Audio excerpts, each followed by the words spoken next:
Hello student, आज हम लोग राजनीति विज्ञान विषय के जो राजनीति विज्ञान का सेकेंड पेपर में ये प्रश्न पूछता है वह एक बहुत ही महत्वपूर्ण प्रश्न है जिसको लेकर आए हैं।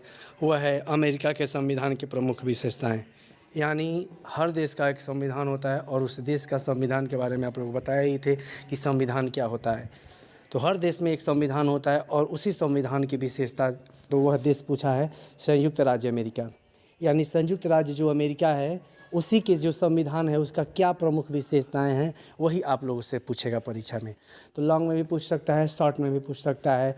10 नंबर में पूछेगा तो 2 पेज में लिख दीजिएगा, लॉन्ग में पूछेगा तो आप लोग कम से कम 4 से पेज में लिख दीजिएगा। ठीक है बच्चों, तो वही अमेरिका के संविधान के बारे में आज हम लोग पढ़ने जा रहे हैं। देखिए बच्चों, अमेरिका जिसको संयुक्त राज्य अमेरिका के नाम से जानते हैं, संयुक्त राज्य अमेरिका एक लंबे समय तक ब्रिटेन का एक गुलाम हुआ करता था। यानी जैसे भारत उपनिवेश था 1947 में, जैसे भारत आज़ाद होता है वैसे ही अमेरिका भी बहुत दिनों तक क्या था, संयुक्त ब्रिटेन का गुलाम हुआ करता था। उस समय उसके पास छोटे छोटे राज्य रियासतें होती थी, जैसे कि भारत में रियासतें बहुत सारी थी आज़ादी के समय, वैसे ही अमेरिका भी बहुत सारे राज्यों में बटा था छोटे छोटे, और उस सब पर ब्रिटेन का उपनिवेश था। ये लंबे समय तक ब्रिटिश के उपनिवेश के बाद ये अमेरिका आज़ाद होता है। और अमेरिका आज़ाद होता है जैसे भारत 1947 में आज़ाद होता है तो भारत को चलाने के लिए एक संविधान की ज़रूरत पड़ती है, वैसे ही अमेरिका भी जब आज़ाद होता है तो अमेरिका को भी चलाने के लिए उसकी संविधान की ज़रूरत पड़ती है, और वह संविधान बनता है 1787 में। ठीक है, अमेरिका का संविधान बनता है 1787 में, और संयुक्त राज्य अमेरिका के इस संविधान की कुछ विशेषता है जो निम्न है। ठीक है, इसी संविधान की विशेषता जो 1787 में बनती है उसी की विशेषता हम लोग पढ़ेंगे। तो बच्चों, पहला विशेषता है जैसे कि विश्व का प्रथम लिखित और निर्मित संविधान।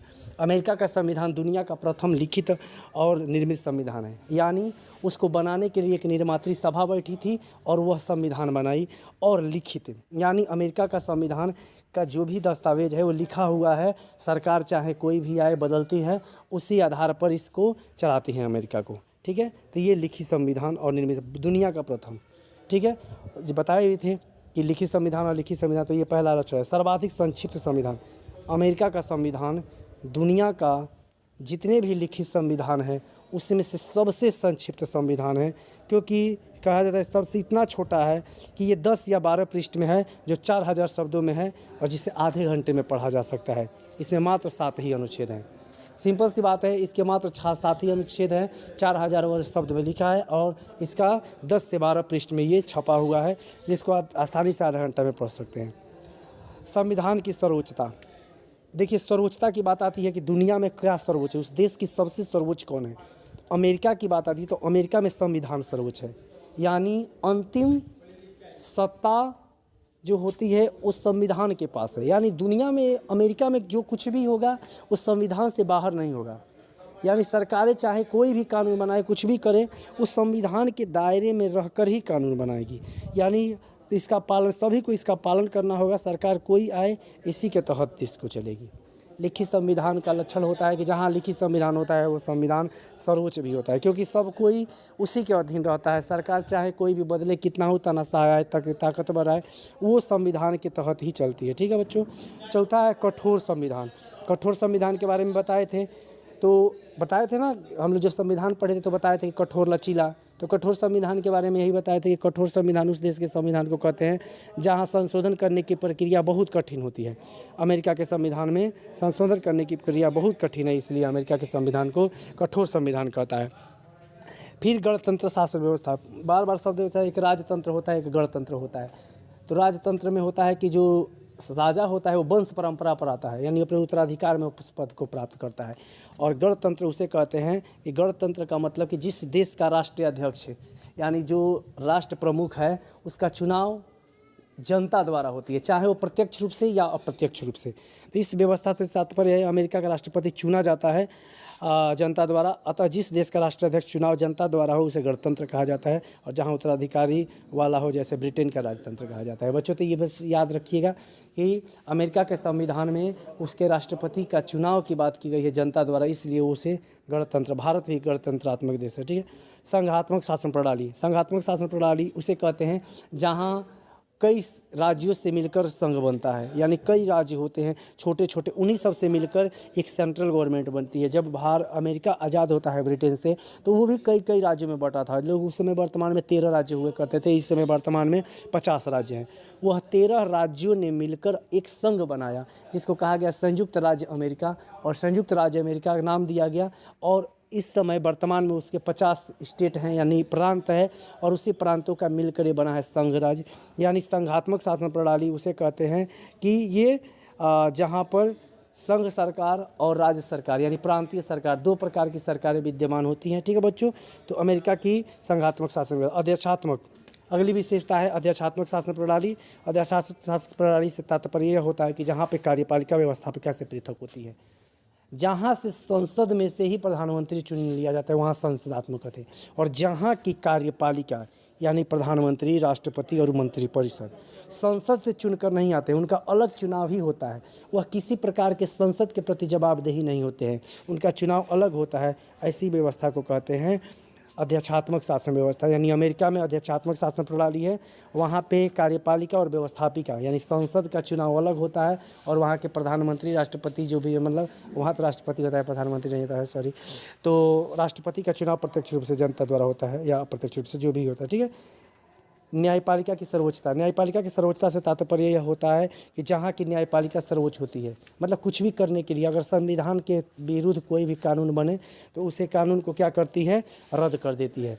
यानी जब तक न्यायपालिका स्वतंत्र नहीं रहेगी, सर्वोच्च नहीं रहेगी, तब तक ये क्योंकि संविधान की रक्षक वही होती है, यानी संविधान की रक्षा करने की जिम्मेदारी इसी न्यायपालिका पर होती है। तो अमेरिका में न्यायपालिका सर्वोच्च है क्योंकि वो क्या करती है, संविधान की रक्षा करती है, स्वतंत्र। ठीक है। दोहरी नागरिकता, अगला है दोहरी नागरिकता। देखिए भारत में एकहरी नागरिकता है, सभी लोग भारतीय कहलाते हैं। अमेरिका की विशेषता ये है कि अमेरिका में दोहरी नागरिकता पाई जाती है, अतः प्रत्येक नागरिक को दो नागरिकता प्राप्त होती है, एक अमेरिका का तथा दूसरा उसके प्रांतों का। ठीक है। तो अमेरिका का प्रत्येक नागरिक दोहरी नागरिकता ग्रहण करता है। उसके बाद है मौलिक अधिकारों की व्यवस्था।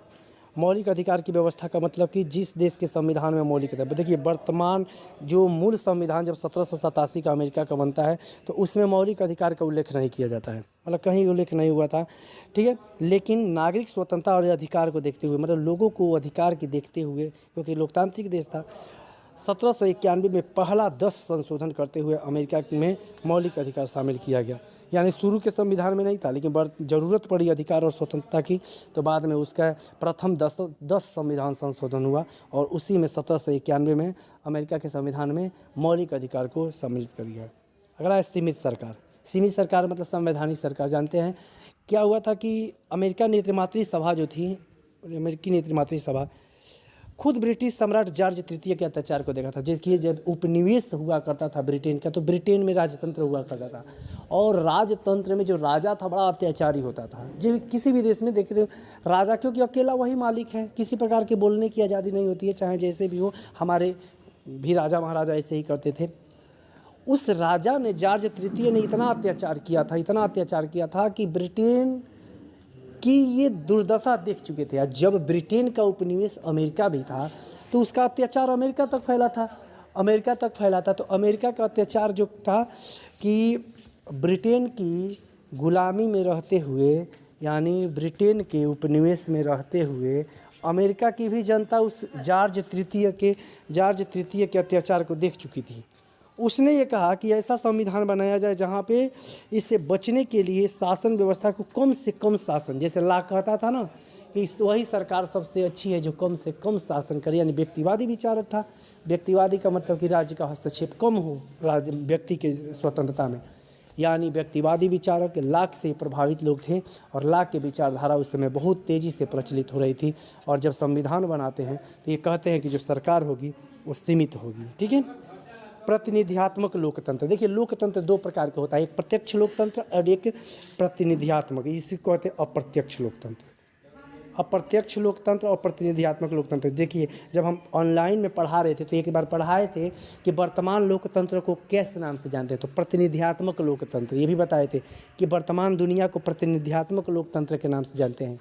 यानी प्रतिनिधियात्मक या प्रत्यक्ष लोकतंत्र उसे कहते हैं जहाँ पे जनता एक समय इकट्ठा नहीं होती है, क्योंकि संभव नहीं है। यहाँ पर लिखा है ना, अमेरिका प्रतिनिधि सभा, क्योंकि अमेरिका की इतनी जनसंख्या को एक साथ इकट्ठा करना मुश्किल। प्रत्यक्ष लोकतंत्र का मतलब होता है जहाँ पर कानून बने तो जनता बैठकर कानून बनाए प्रत्यक्ष रूप से। अमेरिका जैसे देश में, जैसे भारत में भी वही बात है, अप्रत्यक्ष लोकतंत्र है, संभव नहीं है। और दुनिया की जनसंख्या बढ़ती गई। प्लेटो का ज़माना नहीं है कि 5040 जनसंख्या होगी, संख्या बहुत ज़्यादा है और एक समय पर इकट्ठा करना बड़ा मुश्किल है। तो कहा गया कि लोकतंत्र का ही रूप होगा, लेकिन क्या किया जाएगा, इसका नाम बदल दीजिए अप्रत्यक्ष। और अप्रत्यक्ष लोकतंत्र का नाम है, वही है प्रतिनिधियात्मक लोकतंत्र। यानी प्रत्यक्ष रूप से लाना संभव नहीं है, यानी लोग अपना प्रतिनिधि चुनकर संसद में भेजेंगे और बैठकर वो कानून बनाएंगे। तो ये था अमेरिकी संविधान की विशेषता, जिसको आप लोग बहुत बढ़िया से पढ़ लीजिएगा। आप लोग का कंफर्म है कि ये परीक्षा में पूछेगा। ठीक है बच्चों, तो इसी के साथ हमारा वीडियो समाप्त होता है। जल्द ही कोई एक और वीडियो बनाकर डाल देंगे। इसके लिए, तब तक के लिए इस वीडियो को अच्छा से देख लीजिए, नोट्स बनाते जाइए, हेडिंग्स बढ़िया से याद कर लीजिएगा। हेडिंग याद रहेगा, सब कुछ लिख लेंगे। धन्यवाद।